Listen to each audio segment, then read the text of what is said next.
നമസ്കാരം. അന്യോന്യത്തിൽ ഇന്നത്തെ അതിഥി SNDP യോഗം ജനറൽ സെക്രട്ടറി ശ്രീ വെള്ളാപ്പള്ളി നടേശൻ. നമസ്കാരം. നമസ്കാരം. SNDP യോഗം ജനറൽ സെക്രട്ടറി ആയിട്ട് ഒരുപാട് കാലം, 20 കൊല്ലം. ഇപ്പോൾ BDGSന്റെ ജീവാത്മാവും പരമാത്മാവുമായിട്ട് വളരെ കുറച്ച് കാലം. അത് തെറ്റിപ്പോയി. കാരണം BDJSന്റെ കാര്യത്തെപ്പറ്റി എന്താ താങ്കൾ പറഞ്ഞത്? അതിന്റെ ജീവാത്മാവും പരമാത്മാവും അല്ലേ? അല്ല അല്ല അല്ല അതുമായിട്ട് ഒരകലമുണ്ട്. ഉണ്ട്. എല്ലാ രാഷ്ട്രീയക്കാരോടും ഞാനൊരു അകലം പുലർത്തിയിട്ടുണ്ട്. അതുപോലൊരു അകലം അവരോട് ഈ രാഷ്ട്രീയ കക്ഷിയുമായിട്ടും ഉണ്ട്. നമുക്കൊരു രാഷ്ട്രീയ കക്ഷിയോടും വിധേയത്വവും ഇല്ല, വിരോധവും ഇല്ല. അവരുടെ BDJSന്റെ ഒരു രാഷ്ട്രീയ രക്ഷിതാവോ രാഷ്ട്രീയ ഉപദേശകനോ രക്ഷാധികാരിയോ അല്ല. ഒരിക്കലുമല്ല. ഒരിക്കലുമല്ല. അത് അതിന്റെ രീതിയിൽ സ്വതന്ത്രമായിട്ട് പ്രവർത്തിക്കുന്ന ഒരു രാഷ്ട്രീയ കക്ഷി. SNDP യോഗം ജനറൽ സെക്രട്ടറി പദവും SNDP യോഗവും മറ്റൊരു. ഞാൻ 100 പ്രാവശ്യം പറഞ്ഞിട്ടുണ്ട്, SNDP യോഗത്തിനകത്ത് എല്ലാ രാഷ്ട്രീയ കക്ഷിയുണ്ട്. തീർച്ചയായിട്ടും എൻ്റെ പ്രവർത്തക യോഗങ്ങളിൽ ഞാൻ പറഞ്ഞിട്ടുണ്ട്, നിങ്ങൾ ഏത് രാഷ്ട്രീയത്തിൽ പോകുന്നതിന് എനിക്ക് വിരോധമില്ല. അത് നമ്മൾ കൊണ്ടുപോയി ഒരു രാഷ്ട്രീയ കക്ഷികളുടെ വാൽ കെട്ടുക SNDP യോഗത്തെ സാധിക്കില്ല. യോഗപ്രവർത്തകരായ നിങ്ങൾ ഓരോരുത്തർക്കും രാഷ്ട്രീയമുണ്ടെന്ന് എനിക്കറിയാം. അതായത് SNDP യോഗത്തിന് രാഷ്ട്രീയ അഭിപ്രായങ്ങളുണ്ടാകാം. പക്ഷേ SNDP യോഗം രാഷ്ട്രീയ പാർട്ടി ഉണ്ടാക്കി മുമ്പോട്ട് പോകുന്നത് അഭികാമ്യമല്ല എന്ന് ആദ്യം തൊട്ട് തന്നെ പറയുന്ന ഒരാളാണ് ഞാൻ. അങ്ങനെയാണ്. പക്ഷേ പലപ്പോഴും ഞങ്ങൾ തെറ്റിദ്ധരിക്കപ്പെടുന്നു. ഇപ്പോൾ സമത്വ മുന്നേറ്റ യാത്ര നടത്തി SNDP യോഗത്തിൻ്റെ ആണോ? നിങ്ങൾ കണ്ട് SNDP യോഗത്തിൻ്റെ ആയിരുന്നെങ്കിൽ ഗുരുദേവൻ്റെ പടമില്ലാതെ ഞങ്ങൾ വല്ല കാര്യം നടത്താറുണ്ടോ? ആ ഗുരുദേവൻ്റെ പടമില്ലായിരുന്നു. അദ്ദേഹത്തിന് നീതി നിഷേധിച്ച, സാമൂഹ്യ ലഭിക്കാത്ത നായരുണ്ടായിരുന്നു, നമ്പൂരുണ്ടായിരുന്നു, ക്രിസ്ത്യാനി ഉണ്ടായിരുന്നു, പള്ളിയിലച്ഛനുണ്ടായിരുന്നു. ഇവരെല്ലാവരും തമ്മിലുള്ള കൂട്ടായ്മ. അതിനുവേണ്ടി ഇപ്പം നാളെ നിങ്ങൾ സാമൂഹ്യ നീതിക്ക് വേണ്ടി ഒരു കൂട്ടായ്മ ഉണ്ടാക്കി അവിടെ ഒരു കൊടിയുയർത്തണമെന്ന് പറഞ്ഞാൽ ഞാൻ കൊടിയുയർത്താം. അതിൻ്റെ കൂടെ വരും. അതെ, SNDP യോഗത്തിൻ്റെ ധർമ്മം അതാണല്ലോ, സാമൂഹ്യ നീതിക്ക് വേണ്ടി നിലകൊള്ളുക എന്നുള്ളതാണ്. എനിക്ക് മനസ്സിലായി. ഏതായാലും ഞാൻ ചോദിക്കാൻ വന്നത് അങ്ങ് ചോദിച്ചേക്കാം. SNDP യോഗത്തിന്റെ ജനറൽ സെക്രട്ടറി ആയിട്ടും അല്ലാതെയും ഒക്കെ ദീർഘകാലം പ്രവർത്തിച്ചു. അതിനുശേഷം BDJS ഉണ്ടായി. അതിന്റെ എവിടെയൊക്കെയോ വെള്ളാപ്പള്ളി നടേശൻ ഉണ്ടായിരുന്നു എന്നാണ് പൊതുവെ എല്ലാവർക്കും അറിയാം. ഒന്നുകൂടെ ക്ലിയർ ചെയ്യാനാണ് ഇതൊക്കെ പറഞ്ഞത്. അത് മനസ്സിലായി. അതിനുശേഷം വെള്ളാപ്പള്ളി നടേശന് എന്തെങ്കിലും മാറ്റം ഉണ്ടായിട്ടുണ്ടോ? അദ്ദേഹം മുമ്പ് നിരന്തരമായി രാഷ്ട്രീയ പ്രശ്നങ്ങളിൽ ഇടപെട്ട് പ്രത്യക്ഷ രാഷ്ട്രീയക്കാരനെ പോലെ അല്ലാതെ സൂക്ഷ്മമായ രാഷ്ട്രീയാഭിപ്രായങ്ങൾ പറയുന്ന ഒരു സാമുദായിക നേതാവായിരുന്നു. ആ രീതിക്ക് എന്തെങ്കിലും മാറ്റം വന്നിട്ടുണ്ടോ? താങ്കൾ രാഷ്ട്രീയ പ്രസ്താവനകൾ ഈ അടുത്ത കാലത്ത് കുറയ്ക്കുകയോ ഒക്കെ ഉണ്ടായിട്ടുണ്ടോ? ഒരു കഴിഞ്ഞ നിയമസഭാ തെരഞ്ഞെടുപ്പിന് ശേഷം പ്രത്യേകിച്ച്. അല്ല, നിയമസഭാ തെരഞ്ഞെടുപ്പിന് ശേഷം എന്ന് പറഞ്ഞാൽ ഈ നിയമസഭാ തെരഞ്ഞെടുപ്പിൽ ആരാ ജയിച്ചത്? പിണറായി അല്ലേ? ഈ പിണറായി എനിക്കിഷ്ടമാണ്. അത് ഇന്നുടങ്ങിയ ഇഷ്ടമല്ല. പലരും ചോദിക്കാറുണ്ട്, ഞാൻ ഇഷ്ടമാണെന്ന് പറഞ്ഞുകൊണ്ടാണ് അതിനകത്തുള്ള ചിലർക്ക് എന്നോട് ഇഷ്ടക്കേട്. അദ്ദേഹം ഒരു കരുത്തനാണ്, ശക്തനാണ്. നിങ്ങളൊരു കാര്യം മനസ്സിലാക്കണം, അദ്ദേഹത്തിൻ്റെ രാഷ്ട്രീയ അഭിപ്രായത്തോട് യോജിപ്പും വിയോജിപ്പുള്ളൊരു കേരളത്തിലുണ്ട്. പക്ഷേ അദ്ദേഹം ഒരു ശക്തനായ സംഘാടകനും പാർട്ടിമാനുമാണെന്ന് പറയുന്ന കാര്യത്തിൽ ആർക്കും ഒരു തർക്കവും പറയാൻ സാധിക്കില്ല. അത് അംഗീകരിക്കണ്ടേ? അങ്ങത് മാസങ്ങൾക്ക് മുമ്പ് ആവർത്തിച്ച് വീണ്ടും പറയുന്നത് കേട്ടു. അത് ഞാൻ പറയും, ഇനിയും പറയും. ഇനിയിപ്പോൾ അദ്ദേഹം ഇപ്പോൾ വേറെ ഏത് പാർട്ടിയിൽ പോയാലും തിരക്കേടില്ല. ഈ അദ്ദേഹം ഒരു കരുത്തിന് ശക്തി. നിങ്ങൾ ഒറ്റ കാര്യം ഞാൻ ചോദിച്ചാൽ, പോയാലും ഇക്വേഷൻസ് ഈ രാജ്യത്ത് എന്തെല്ലാം മാറിക്കൊണ്ടിരിക്കുന്നത്. ഇനി കോൺഗ്രസുമായിട്ട് കമ്മ്യൂണിസ്റ്റുകാർ ഏരിയയിൽ എങ്ങനെ അറിയാനും. അപ്പോൾ ഈ രാജ്യത്ത് ഒരുപാട് മാറ്റങ്ങൾ സംഭവിച്ചുകൊണ്ടിരിക്കുകയാണ്.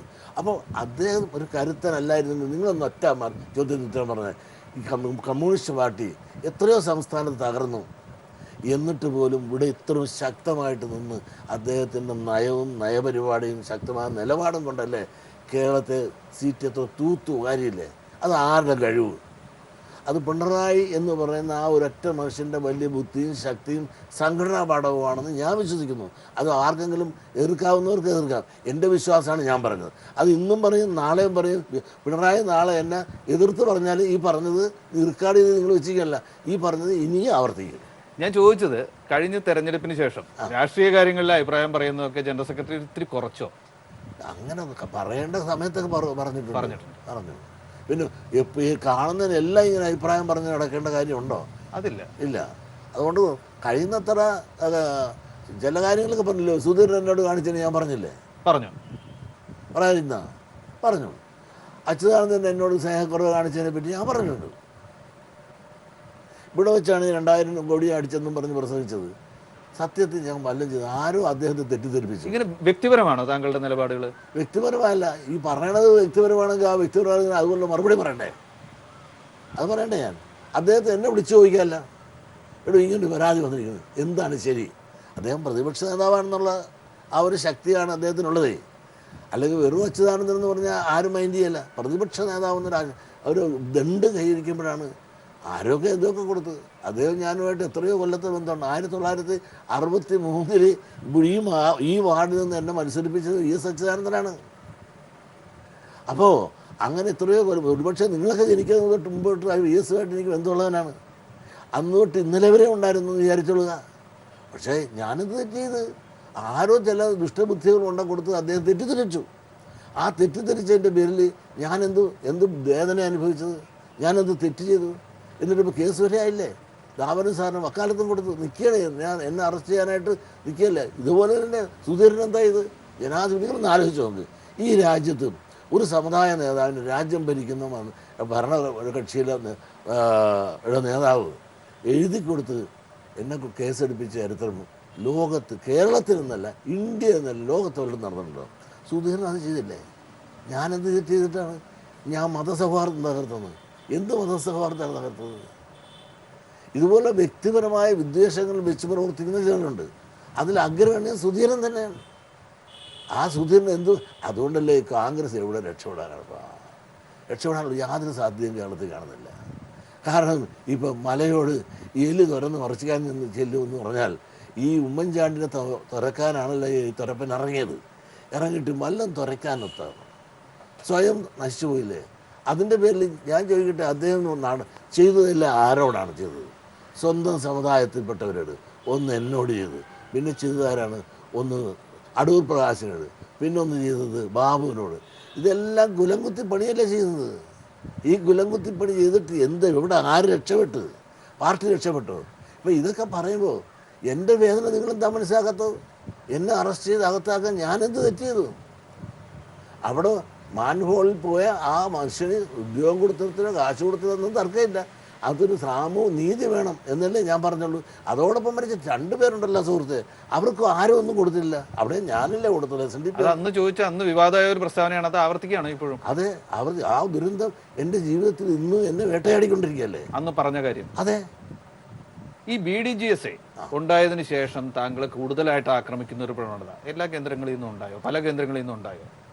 സ്വാഭാവികമാണല്ലോ. SNDP യോഗം ജനറൽ സെക്രട്ടറി എന്നുള്ളത് ഒരു വലിയ പദമായിരുന്നു, ഒരു പദവിയായിരുന്നു. എതിർപ്പുകൾ ഉണ്ടാവാം, പലരും പല കാര്യത്തിലും എതിർത്തിട്ടുണ്ടാവാം.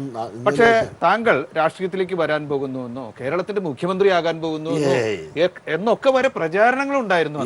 അത് സത്യമല്ലേ? അങ്ങനെയൊക്കെ ഉണ്ടായതോടുകൂടി ഈ ജന്മം BDJS എന്നല്ല, ഈ ആര് വിളിച്ചാലും ഒരു പഞ്ചായത്ത് ഇലക്ഷന് പോലും വെള്ളാപ്പള്ളി നടേശം ഇതുകൊണ്ടൊക്കെ 80 വയസ്സായി, ഇതുകൊണ്ട് അവസാനിപ്പിക്കാന്നുള്ളത്. പിന്നെ രാഷ്ട്രീയ അഭിപ്രായങ്ങൾ പറയും. അത് ഏത് രാഷ്ട്രീയം, ഞാൻ പറയട്ടെ, ചിലപ്പോൾ കോൺഗ്രസിനെ പറ്റി പറയും, കമ്മ്യൂണിസ്റ്റിനെ പറ്റി പറയും, BJPയെ പറ്റി പറയും.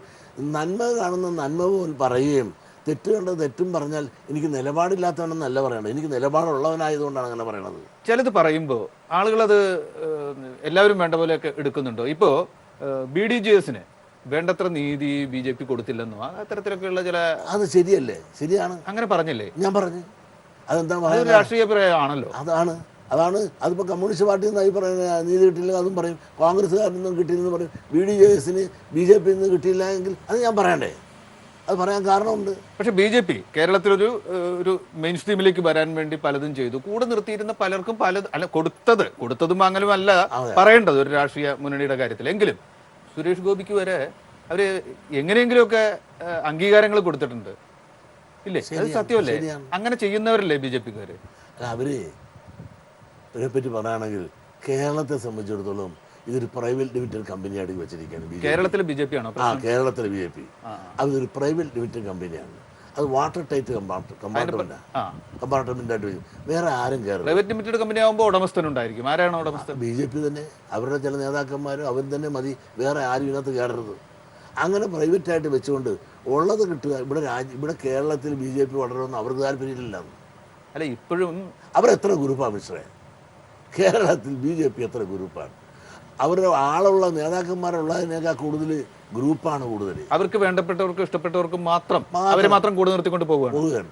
അവർ മാത്രമല്ല, നിങ്ങൾ നോക്ക്, അവരുടെ വേണ്ടപ്പെട്ടവരുടെ ലിസ്റ്റിൽ താങ്കളില്ല. ഞാനില്ല എന്നുള്ളത് നേരല്ലേ, ഞാൻ ഉണ്ടാകണമെന്ന് എനിക്ക് നിർബന്ധമില്ല. ആദ്യമേ ഞാൻ പറഞ്ഞല്ലേ, എന്നോട് പറഞ്ഞൊരു വാക്ക് പാലിക്കാത്തതിലേ എനിക്ക് വിഷമമുള്ളൂ. കാരണം നമ്മുടെ കോളേജുണ്ടല്ലോ, സെൻട്രൽ യൂണിവേഴ്സിറ്റി, ഗുരുദേവന്റെ പേരിടാന്ന് എന്നോട് പറഞ്ഞു. അതാണ് താങ്കൾ എടുത്തു പറഞ്ഞൊരു കാര്യം. അതെ, അത് കിട്ടാത്തതിലുള്ള വിഷമേ ഞാൻ പറയുള്ളൂ. എനിക്ക് വേറെ അധികാരവും ഗവർണറെ ഒന്നും ഞാൻ ആവശ്യമില്ല. സ്ഥാനമാനങ്ങളൊന്നും അല്ല ഈ ഒരു കാര്യം, ഇതുപോലുള്ള ചില കാര്യങ്ങളാണ്. അതെ, ആ വാക്ക് പറഞ്ഞതാണ്. ആ വാക്ക് പറഞ്ഞ് നടപ്പിലാക്കി തരണ്ടേ? ആ നടപ്പിലാക്കി തരാനുള്ള ഉത്തരവാദിത്തം ഇവിടുത്തെ കേരള ഘടകത്തിനില്ലേ? ഇവിടുത്തെ കേരള ഘടകം ചവിട്ടി പിടിക്കുന്നു എന്നാണ് ഞാൻ പറഞ്ഞാൽ നിഷേധിക്കാനൊക്കെ അവർക്ക്. ആ അവലാതി വേണ്ടപ്പെട്ടടുത്ത് എത്തിച്ചില്ലേ? എത്തിച്ചു. BJP ഇവിടെ മാത്രമുള്ള ഒരു രാഷ്ട്രീയ പ്രസ്ഥാനം അല്ലല്ലോ. വേണ്ടപ്പെടുത്ത് എത്തിച്ചു. താങ്കൾ മാത്രമല്ല, അവിടെ സംസാരിച്ചിട്ടാണ് സഖ്യമുണ്ടാക്കിയത്. അതെ, അതാണ് കുഴപ്പം. അതാണ് കുഴപ്പം. ഇതിൻ്റെ യഥാർത്ഥ കുഴപ്പം എന്ന് പറഞ്ഞാൽ അവിടെ പറഞ്ഞു എന്നുള്ളത് കൊണ്ട് ഇവിടെയുള്ളവർക്ക്, ഇവിടെ ഞങ്ങളുള്ളപ്പോൾ പിന്നെ അവിടെ ആര്? അതാണ് ഇപ്പോൾ തർക്കമുള്ളത്. പക്ഷേ നിങ്ങളൊന്ന് ആലോചിച്ച് നോക്ക്, 200 അടുത്ത് പൊളിറ്റിക്കൽ പോസ്റ്റാണ് ഇവിടെ നടത്തിയത്. ഈ ജാനുവിന് എന്നോട് പറഞ്ഞത് എന്താ? കഴിഞ്ഞ ദിവസം ജാനുവിനോട് പറഞ്ഞത് എന്താണ്? ജാനുവിന് കൊടുക്കാമെന്നല്ല, ഇവിടെ ആദിവാസികൾക്ക് ഒരു പാക്കേജ് ഉണ്ടാക്കി അവർക്ക് വീടില്ലാത്തതിനും ദുരിതത്തിനും ദുഃഖത്തിനും പരിഹാരം ഉണ്ടാക്കുമെന്നാണ്. ആ ജാനുവിന് ഒന്നും കൊടുത്തില്ല. ജാനുവിന്റെ വിഭാഗത്തിന് നീതി കൊടുത്തിട്ടില്ല. പിന്നെ ഇതൊന്നുമല്ല, മോദി ഇവിടെ ഭരണം വരുന്നതിന് മുമ്പ് തന്നെ കൊടുത്തല്ല.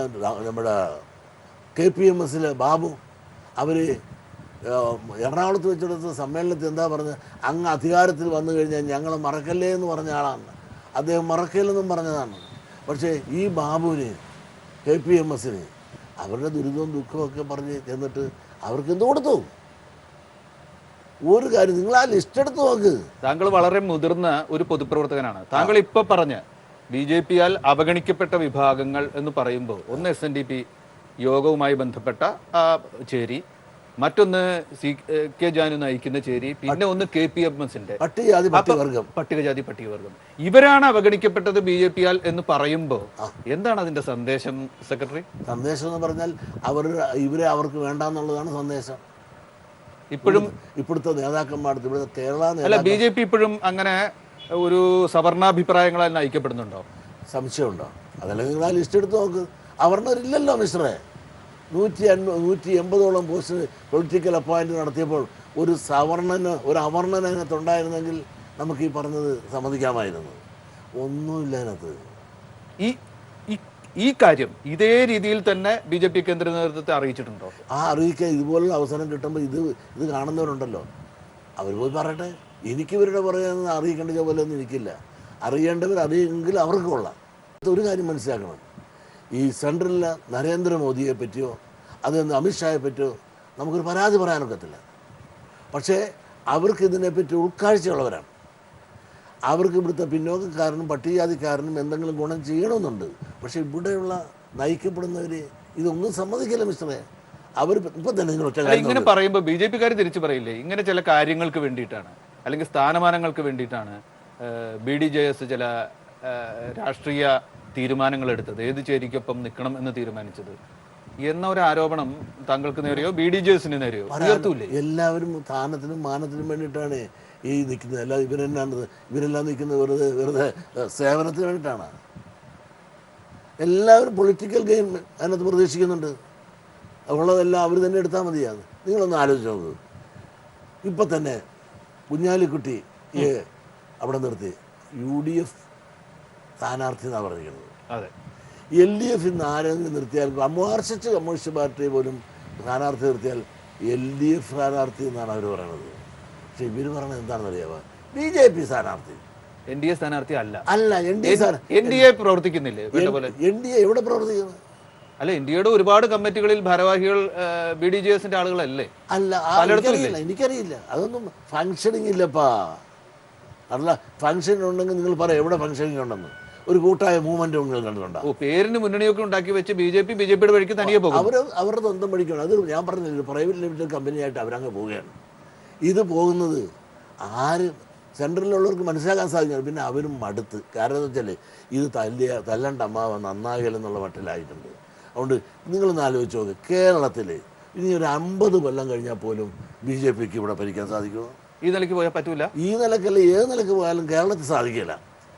ഇതെല്ലാം ഏത് കൊച്ചു കുഞ്ഞിനും അറിയാം.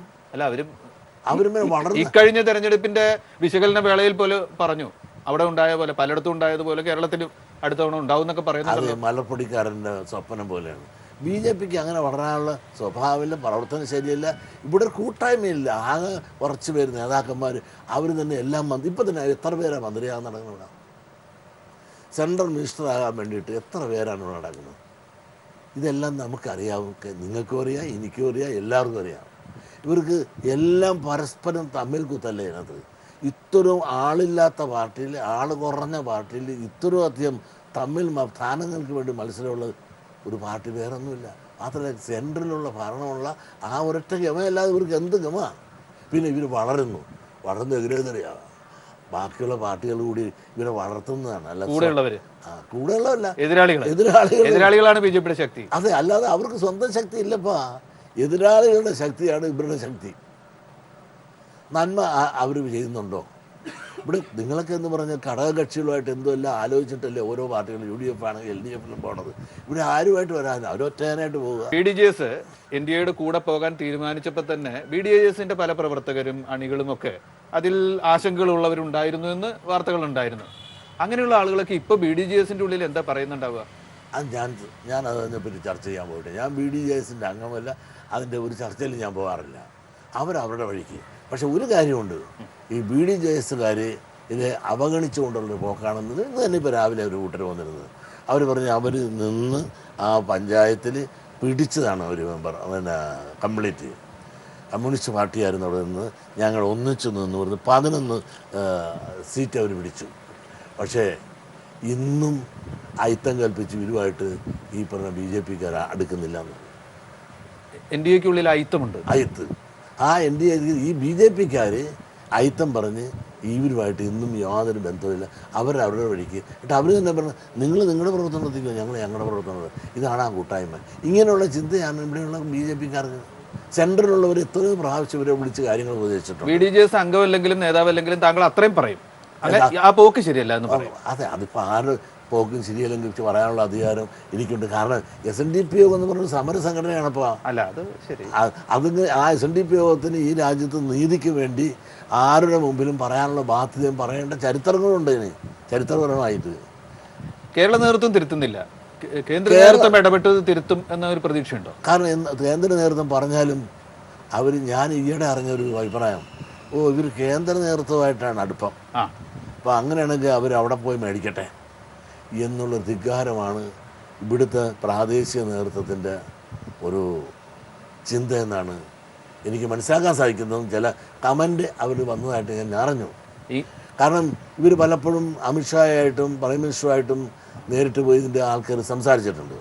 അപ്പോൾ ഇവിടെയുള്ള ഘടകകക്ഷികളുമായിൽപ്പെട്ട ഇവരുടെ പ്രാദേശിക നേതാക്കന്മാരുമായിട്ട് വേണ്ടത്ര സംസാരിച്ചിട്ടില്ല. ഈ പ്രാദേശിക നേതാക്കന്മാരിൽ BJPയിൽ ആരാണ് സംസാരിക്കണമെന്ന് ഈ BDJSകാർക്ക് അറിയാൻ പാടില്ല. അപ്പോൾ അവിടെ തന്നെ സംഘപരിവാറാണ് അവർ നയിക്കുന്നതെന്ന് പറയുന്നത്. ഈ സംഘപരിവാർ ആരൊക്കെയാണ്, എന്തൊക്കെയാണ്, ഏതൊക്കെയാണെന്ന് പറഞ്ഞു ഇവിടെ ഇതിൻ്റെ BDJSകാർക്ക് അറിയില്ല. ഇന്നലെ വരെ വന്നൊരു പാർട്ടി എന്ന നിലയിൽ ഇതിനകത്ത് ആരോട് എങ്ങനെയാണ് സംസാരിക്കേണ്ടത്, ആരൊക്കെയാണ് ഇതിൻ്റെ ആളുകളെന്ന് സത്യം പറഞ്ഞാൽ എനിക്ക് പോലും അറിയാൻ പാടില്ല. ഇതാണ് സത്യം. പിന്നെ ഓരോരുത്തരും BJPയുടെ ചില ആളുകളുടെ പേര് നമ്മൾ കേൾക്കുന്നുണ്ട്. ആ BJPയുടെ പേര് പറഞ്ഞാൽ ആ ആളോട് പറഞ്ഞാൽ ആ ഒറ്റ കാര്യം കൊണ്ട് അയാളെയും കൊണ്ട് സെൻറ്ററിൽ ചെന്നാൽ അയാൾ അപ്പം അവിടുന്ന് അവർ അംഗീകരിക്കപ്പെടുന്നവരല്ല പല നേതാക്കന്മാരെയും. ആ പല നേതാക്കന്മാരെയും കൊണ്ട് ചെന്നാൽ അവർ സെൻട്രലിൽ അവർ അംഗീകരിക്കുന്നവരല്ല.